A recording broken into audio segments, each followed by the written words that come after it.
Chrissy Wagner lives in a world of yes, especially when it comes to our new Writers Workshop curriculum. If there's anything a teacher needs, requests, or just seeks advice on, Chrissy will search for the answer until the end of time and get back to you immediately.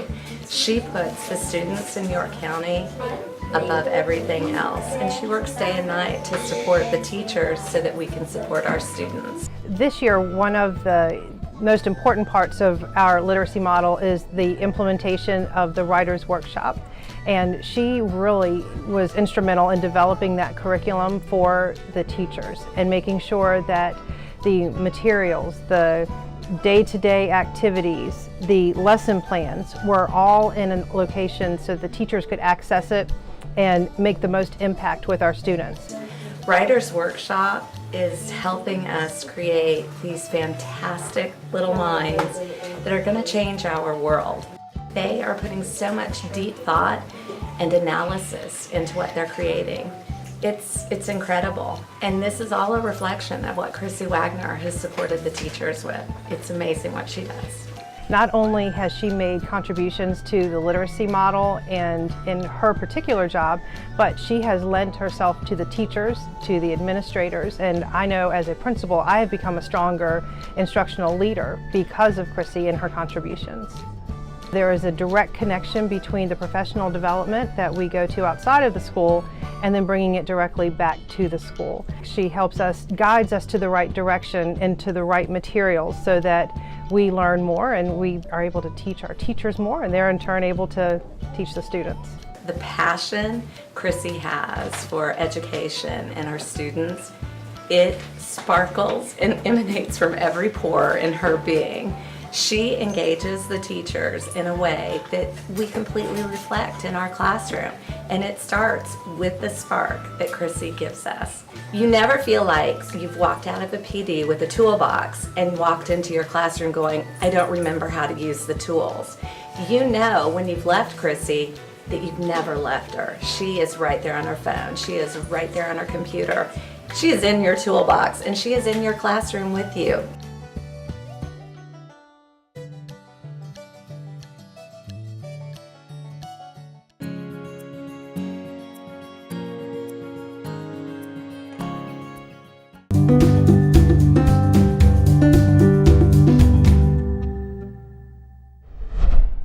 I had the opportunity to work with Amy when I was principal at York High School. Got a chance to know her and see how she interacted with students. When she switched over to PE recently, and a PE opening came about at Grafton, I felt it was essential once she expressed interest to get her over here because I knew what kind of person she was going to be and how she was going to impact and touch the lives of our kids. Little did I know that it would extend beyond what is typically required of an educator.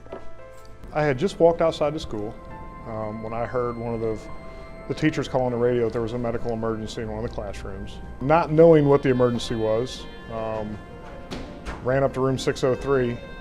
As I turned the corner into the classroom, I immediately saw Coach Hunter, Amy Hunter, doing CPR on a student. As the AED started to analyze his heart, Andrew was blue, his lips were blue, he was totally unresponsive. CPR had basically got no effect at that point. The AED said that a shock was advised, so I delivered a shock to Andrew, and within seconds of that shock being delivered, Andrew's color came back. He actually was trying to talk to us and actually at one point tried to get up off the floor. If it were not for the actions of Amy and Deputy Charvel and others here in the building, that Andrew might not still be with us. There's not many moments in the day that go by that I don't think about what happened when I'm in this building and just thinking about everything that took place. It's definitely been something that has affected me tremendously from the minute that it took place. Even now, and every time I get a phone call, I'm always nervous, or at the beginning I was always nervous that it was going to be bad news, and so I was very tense, very nervous, and I remember the day I got the phone call that he got his heart, I mean, just tears of joy. I was so excited I called my husband on the phone and I'm like, he's got his heart, he got his heart, and it was the best Christmas present ever. I'm glad that I was here. I'm very thankful that the school division has the tools available. Other than I did have one in my trunk, but it would have slowed things down tremendously. That the resources were available. We had a teacher that knew how to do CPR, an AED that was available, that we could give this student a second chance at life. I never thought that I would be put in the situation to do this. And I'm so glad that I was here, but it just makes you think that, you know, you do as a teacher always want to make an impact on their lives. And he will be with me. He's made an impact on my life, and he will be with me now forever.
Working with children is probably one of the best things you can do because they are so new to everything, and the smallest things can be exciting to them. Every time I go walk by the class, the kids are just so excited and they're so passionate about coming to school, and she has built that within the kids, and it's all because of her. She's very caring, and she has a wonderful sense of humor and a sense of enthusiasm with everything she does. She's able to impact them and find humor in a lot of the little things that they do in the classroom, and I think that makes everybody enjoy the time they spend with her. I would say my favorite thing about teaching is the relationships, whether it's the relationships that I get to form with my students or if it's the relationships that I form with my colleagues. That's really what makes a difference in teaching. April has been amazing for this school. I mean, she's pretty much, she'll do anything for anyone. If, you know, I need help, she'll drop everything she's doing and jump right on board. For example, the other day I needed a book to read aloud for drawing conclusions, She picked the book out of the library. She had another book she brought from home. Then she went home that night and said, I was thinking about it all night. I found another activity for you. So not only does she help you right then, but she's willing to go above and beyond to find whatever you need help with. The biggest thing that she's done for our school is she jumped right on board when we needed a 4th grade teacher and when that class needed help. When I took over this class, they had not had a teacher since the beginning of the year. I was the librarian, so I knew them in that capacity. And so when I came into the classroom, I really came in with the attitude of they deserve a teacher, and so I wanted to be the best teacher that I could be. Miss Inslee, she'll get our attention, and she's trying to turn things around for us. She's like, well, you don't want that to happen. You can either be this person or you can be that person.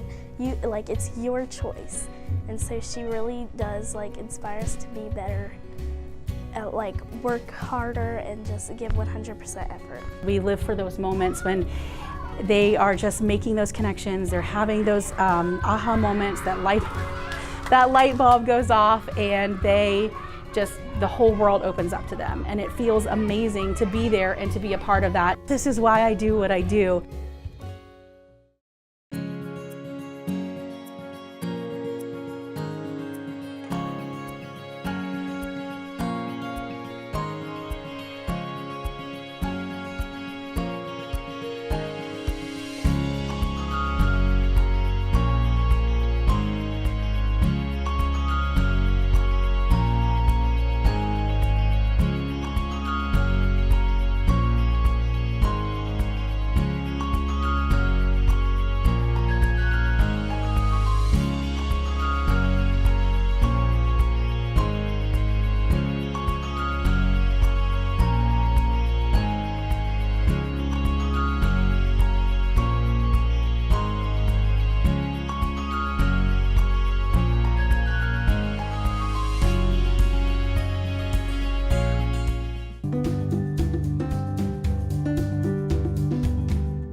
Mr. McCullen's one of those teachers that he actually really cares about forging personal connections with his students.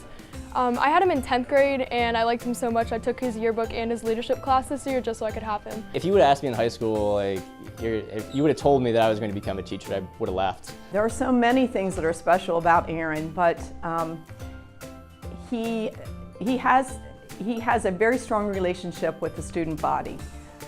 He teaches a leadership class and he also does yearbook, and he teaches Advanced English 10.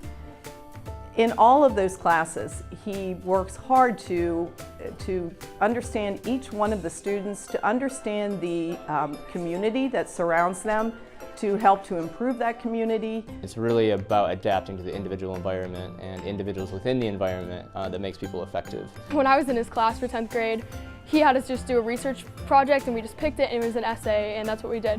And it was fun and stuff, we learned from it. But this year he learned not every student works that way, their brains don't work that way. So this year he had them doing infographics, video projects, essays, whatever they wanted to do to better adapt to the situation. So he's just always constantly improving himself. Teachers spend all this time planning a lesson and giving feedback to students. And without those aha moments, I don't know that I would still be here teaching. It's kind of like golf. You're out there and you hit a lot of bad shots, but every now and then you pure that one stroke.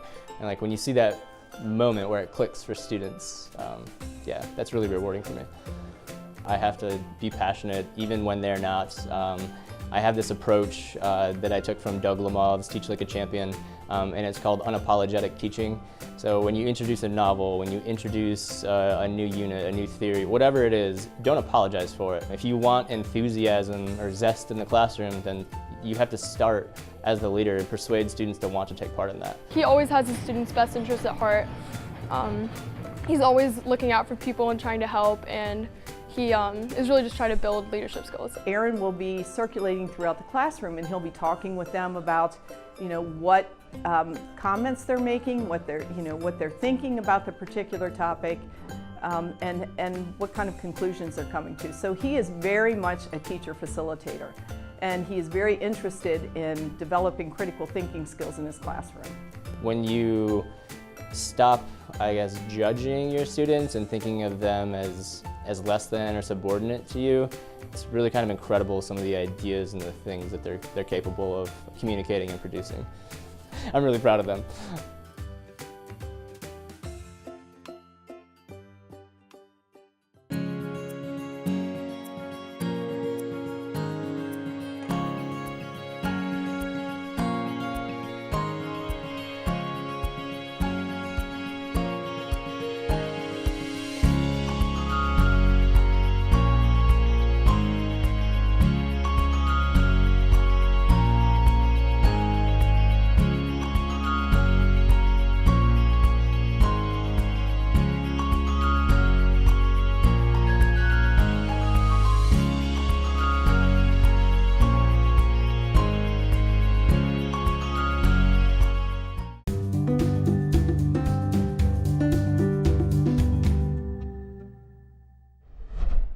Terry is an exemplar teacher. She is all in. She is so passionate about STEM education and science and helping kids to really take action on their own. She really serves as a facilitator. You're never going to walk into her class and see her lecturing to students. You see students doing. You see students working and building. I think what makes Ms. Guthrie a really good teacher is that she gives us a lot of room to do what we want to do, because in programming you need a lot of freedom in order to be able to really figure out what you want to do and how you want to do it, because in programming you're just kind of given the tools to do something, but you aren't really given a set of directions or steps that you really have to take. So what I like is that she helps us and assists us, but she lets us figure out what we want to do and how we want to do it with the tools that she gives us. She is really, truly a trailblazer. She listens to our kids and finds out what things that they're really interested in, and then figures out a way to give them more of what they're looking for. The excitement that I get working with students of any age about science, I just find science fascinating. I like working with my hands. I like knowing, understanding the world around me, and the idea that I can help someone else learn about the world. It's fun, it's exciting. Terry doesn't see roadblocks. She will go out, she's solicited over $15,000 in grant funds to try to make things happen for her kids, whether it be sea perch materials or her robotics club. She has just started a Girls Who Code club with our girls, and it is just launched, but she already has 16 or 17 girls who are interested. She knows what is important for them to keep them engaged and active and interested and motivated. I think if I'm having fun, they're having fun. So play is hard work, and I really have a playful, I foster a playful environment for them. So I want you to enjoy what you're doing, and if you make a mistake, it's good. Fail early, fail often. Learn from those mistakes. Don't get too upset. Don't be frustrated, because that just means we've learned something. What doesn't work, now we can try to figure out what does work. Ms. Guthrie, she kind of really lets everyone work at their own pace, lets everyone figure out how they want to do it, like make them come up with their own solution. There isn't a really wrong or right solution. She lets us figure out our own way to do it, and she really tries to support what our individual needs. I go home happy every day. Well, sometimes I'm a little disappointed because I don't reach every child every day, so then I go home thinking about how can I reach that child the next time I see them. I think all teachers are that way. I need to make sure that I have reached every child, and so that's the reward, knowing that they understand a concept, knowing that they have been able to build something, that they make a connection between the science and what they just created.